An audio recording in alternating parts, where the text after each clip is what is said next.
നമസ്കാരം. തിരുവനന്തപുരത്ത് കോർപ്പറേഷനിൽ ബി.ജെ.പി. നേടിയ വലിയ വിജയം അത് കേരളത്തിലെ തദ്ദേശ സ്ഥാപനങ്ങളെ സംബന്ധിച്ചിടത്തോളം അല്ലെങ്കിൽ കേരളത്തിലെ തദ്ദേശ തെരഞ്ഞെടുപ്പിനെ സംബന്ധിച്ചിടത്തോളം ബി.ജെ.പിക്ക് ഒരു വലിയ പ്ലസ് പോയിന്റ് നേടിക്കൊടുത്ത വിജയമാണ്. അത് ഇന്ത്യ ഒട്ടുക്കും വലിയ രീതിയിൽ ചർച്ചാ വിഷയമായിരുന്നു. തൊട്ടു പിന്നാലെ മഹാരാഷ്ട്രയിൽ തദ്ദേശ തെരഞ്ഞെടുപ്പ് നടന്നു. അവിടെ തൂത്തുവാരുകയാണ് ബി.ജെ.പി. ചെയ്തത്. ബോംബെ കോർപ്പറേഷനിൽ ബി.ജെ.പി. ഭരണം പിടിക്കുന്നു. ചരിത്രത്തിൽ ആദ്യമായി ബോംബെയിൽ ഒരു ബി.ജെ.പി. മേയർ വരുന്നു. ശിവസേനയുടെ കോട്ടയാണ് ബി.ജെ.പി. തകർത്ത് കളഞ്ഞത്. തൊട്ടു പിന്നാലെ തെലങ്കാനയിലും തെരഞ്ഞെടുപ്പ് നടന്നിരിക്കുന്നു. ആ തെലങ്കാന തെരഞ്ഞെടുപ്പുമായി ബന്ധപ്പെട്ട് കേരളത്തിലെ മാധ്യമങ്ങൾ പലതരത്തിലുള്ള വാർത്തകൾ പ്രചരിപ്പിക്കുന്നുണ്ട്. കോൺഗ്രസ് അവിടെ തിരിച്ചു വരുന്നു, ബി.ജെ.പി. വട്ടപൂജ്യം എന്നൊക്കെ പറഞ്ഞ് വലിയ തരത്തിലുള്ള വാർത്തകൾ ചില മാധ്യമങ്ങൾ നൽകുന്നുണ്ട്. മറുഭാഗത്ത് സംഘപരിവാർ ഹാൻഡിലുകളിലൊക്കെ മറ്റു പല രീതിയിൽ, അതായത് ബി.ജെ.പി. അവിടെ ചരിത്ര വിജയം നേടുന്നു, 2 കോർപ്പറേഷനുകൾ പിടിച്ചെടുത്തിരിക്കുന്നു, അത് കേരളത്തിലെ മാധ്യമങ്ങൾ മറച്ചു വയ്ക്കുന്നു എന്ന രീതിയിലുള്ള പ്രചരണവും നടക്കുന്നുണ്ട്. എന്താണ് വാസ്തവം എന്ന് പരിശോധിച്ചാൽ സത്യത്തിൽ തെലങ്കാന മുനിസിപ്പാലിറ്റികളിലേക്കും അതുപോലെ തന്നെ കോർപ്പറേഷനുകളിലേക്കും 116 മുനിസിപ്പൽ കൗൺസിലുകളിലേക്കും 7 മുനിസിപ്പൽ കോർപ്പറേഷനുകളിലേക്കുമാണ് തെരഞ്ഞെടുപ്പ് നടന്നത്. ഈ തദ്ദേശ തെരഞ്ഞെടുപ്പിൽ അവിടുത്തെ ഭരണകക്ഷിയായ കോൺഗ്രസ് മേൽക്കൈ നേടി എന്നുള്ളതാണ് ഏറ്റവും പ്രധാനപ്പെട്ട കാര്യം.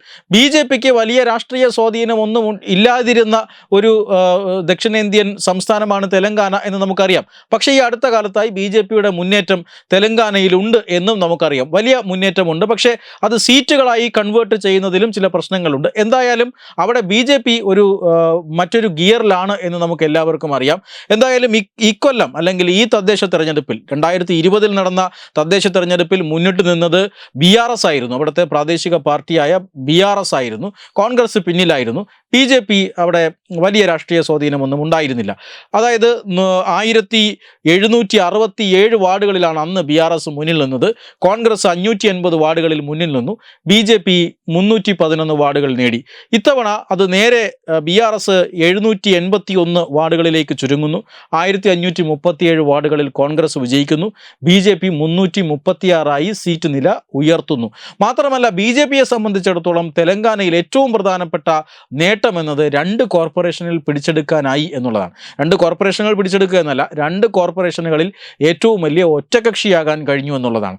അതുകൊണ്ടാണ് അവിടെ ഭൂരിപക്ഷം 2 കോർപ്പറേഷനുകളിലുമില്ല, പക്ഷേ രണ്ടിടത്തും ഏറ്റവും വലിയ ഒറ്റകക്ഷിയാണ്. അതുകൊണ്ടാണ് കേരളത്തിലെ ചില മാധ്യമങ്ങൾ ബി.ജെ.പിക്ക് 0 എന്നെഴുതിയത്. കരിനഗറിലും നിസാമാബാദിലും ബി.ജെ.പി. നേടിയ ആ മുന്നേറ്റം എന്നുള്ളത് തീർച്ചയായും വലിയ മുന്നേറ്റം തന്നെയാണ്. 66 അംഗ കരിനഗർ കോർപ്പറേഷനിൽ ബി.ജെ.പി. 30 സീറ്റുകൾ നേടി. ഏതാനും ചില സ്വതന്ത്രന്മാർ കൂടി 4-5 സ്വതന്ത്രന്മാർ കൂടി ബി.ജെ.പിക്ക് പിന്തുണ അറിയിച്ചിട്ടുണ്ട്. അതുകൊണ്ട് കരിനഗർ കോർപ്പറേഷൻ ബി.ജെ.പി. ഭരിക്കുമെന്ന് ഏതാണ്ട് ഉറപ്പായി കഴിഞ്ഞു. സ്വതന്ത്രന്മാരെ കൂടെ കൂട്ടി ബി.ജെ.പി. ഭരിക്കാനൊരുങ്ങുകയാണ്. അങ്ങനെ തെലങ്കാനയിൽ ബി.ജെ.പി. മറ്റൊരു ചരിത്രം സൃഷ്ടിക്കുകയാണ് എന്ന് തന്നെ പറയാം. മറ്റൊരു പ്രധാനപ്പെട്ട കാര്യം നിസാമാബാദ് മുനിസിപ്പൽ കോർപ്പറേഷനിലെ തെരഞ്ഞെടുപ്പാണ്. ആ കോർപ്പറേഷൻ നമുക്കറിയാം ഒരു വലിയ വിഭാഗം മുസ്ലിം വോട്ടർമാർക്ക് വലിയ സ്വാധീനമുള്ള മേഖല കൂടിയാണ് നിസാമാബാദ്. ഈ നിസാമാബാദ് മുനിസിപ്പൽ കോർപ്പറേഷനിൽ ബി.ജെ.പി. ഏറ്റവും വലിയ ഒറ്റകക്ഷിയാകുന്നു എന്ന് പറഞ്ഞാൽ അവിടെയും ബി.ജെ.പി. മറ്റൊരു ചരിത്രം രചിക്കുകയാണ്. 28 സീറ്റുകളാണ്. 60 അംഗ കോർപ്പറേഷന് 28 സീറ്റുകൾ ബി.ജെ.പി. നേടുന്നു. കോൺഗ്രസിനും ബി.ആർ.എസിനും അതുപോലെ തന്നെ എ.ഐ.എമ്മിനും ഒക്കെയാണ് അവിടെ മറ്റ് സീറ്റുകൾ ഉള്ളത്. അവിടെ സ്വതന്ത്രന്മാർക്കൊന്നും വലിയ റോളുകളില്ല. അതുകൊണ്ട് തന്നെ 28 സീറ്റ് നേടിയിട്ടും ബി.ജെ.പിക്ക് ഭരണത്തിലെത്താൻ കഴിയാത്ത ഒരു രാഷ്ട്രീയ സാഹചര്യമുണ്ട്. കോൺഗ്രസിന് എ.ഐ.എം പിന്തുണ കൊടുത്താലും അത് അതിശയിക്കേണ്ടതില്ല. അതുകൊണ്ട് തന്നെ ബി.ജെ.പി. ഇന്ന് അവിടെ വളരെ പക്വതയുള്ള ഒരു തീരുമാനമെടുത്തിരിക്കുന്നു. ഞങ്ങൾ പ്രതിപക്ഷ സ്ഥാനത്തിരിക്കാൻ പോകുന്നു നിസാമാബാദിൽ എന്നാണ്. അതുകൊണ്ട് തന്നെ ബി.ജെ.പി. സത്യത്തിൽ 2 കോർപ്പറേഷനുകൾ പിടിച്ചിരിക്കുന്നു എന്ന് തന്നെ പറയാം. പക്ഷേ സാങ്കേതികമായ ചില കാരണങ്ങളാൽ 60 സീറ്റുകളാണ്, 31 സീറ്റുകളുടെ ഭൂരിപക്ഷം അവിടെ വേണ്ടതുണ്ട്. 3 സീറ്റുകൾ തീർച്ചയായും നേടാൻ കഴിയാത്ത ഒരു സാഹചര്യം, മറ്റാരെയും നേടാൻ കഴിയാത്ത ഒരു സാഹചര്യം ബി.ജെ.പിക്ക് നിസാമാബാദ് കോർപ്പറേഷനിലുണ്ട്. അതുകൊണ്ട് തന്നെ ബി.ജെ.പി. 2ാം സ്ഥാനത്തേക്ക് അല്ലെങ്കിൽ പ്രതിപക്ഷ സ്ഥാനത്ത് ഇരിക്കാം എന്ന രീതിയിലേക്ക് തീരുമാനമെടുത്തിരിക്കുന്നു. കൊത്തഗുഡം എന്ന് പറയുന്ന മറ്റൊരു കോർപ്പറേഷനിലും അനിശ്ചിതത്വമുണ്ട്. അവിടെ CPIക്കും കോൺഗ്രസിനും 22 സീറ്റുകൾ വീതമാണ് ലഭിച്ചിരിക്കുന്നത്. അവിടെയും വോട്ടിംഗ് നടക്കുമായിരിക്കും. മറ്റ് 4 മുനിസിപ്പൽ കോർപ്പറേഷനുകളിലും അപരാജിത ലീഡ് കോൺഗ്രസ് നേടിക്കഴിഞ്ഞിരിക്കുന്നു. പക്ഷേ ഒരു കാര്യം ഉറപ്പിച്ചു പറയാം, അവിടെ ഒന്നുമല്ലാതിരുന്ന ഒരു രാഷ്ട്രീയ ശക്തി എന്ന നിലയിൽ നിന്ന് ബി.ജെ.പി. വലിയ വളർച്ച നേടിയിരിക്കുന്നു.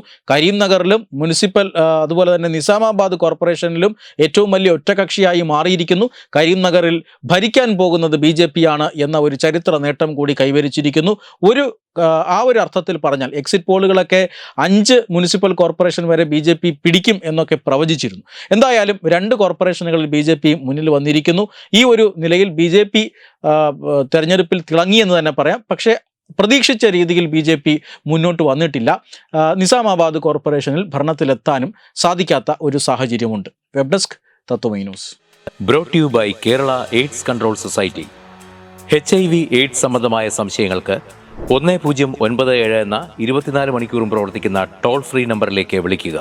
വാട്സാപ്പിലും ഫേസ്ബുക്കിലും ഒക്കെ സ്റ്റാറ്റസ് അപ്ഡേറ്റ് ചെയ്യാറുണ്ടല്ലോ. HIV സ്റ്റാറ്റസോ HIV പിടിപെടാനുള്ള സാഹചര്യങ്ങളിൽ കൂടി അറിഞ്ഞോ അറിയാതെയോ കടന്നു പോയിട്ടുണ്ടാവാം. എന്ത് തന്നെയായാലും മുൻകൂട്ടി പരിശോധിച്ച് HIV സ്റ്റാറ്റസ് അറിയൂ.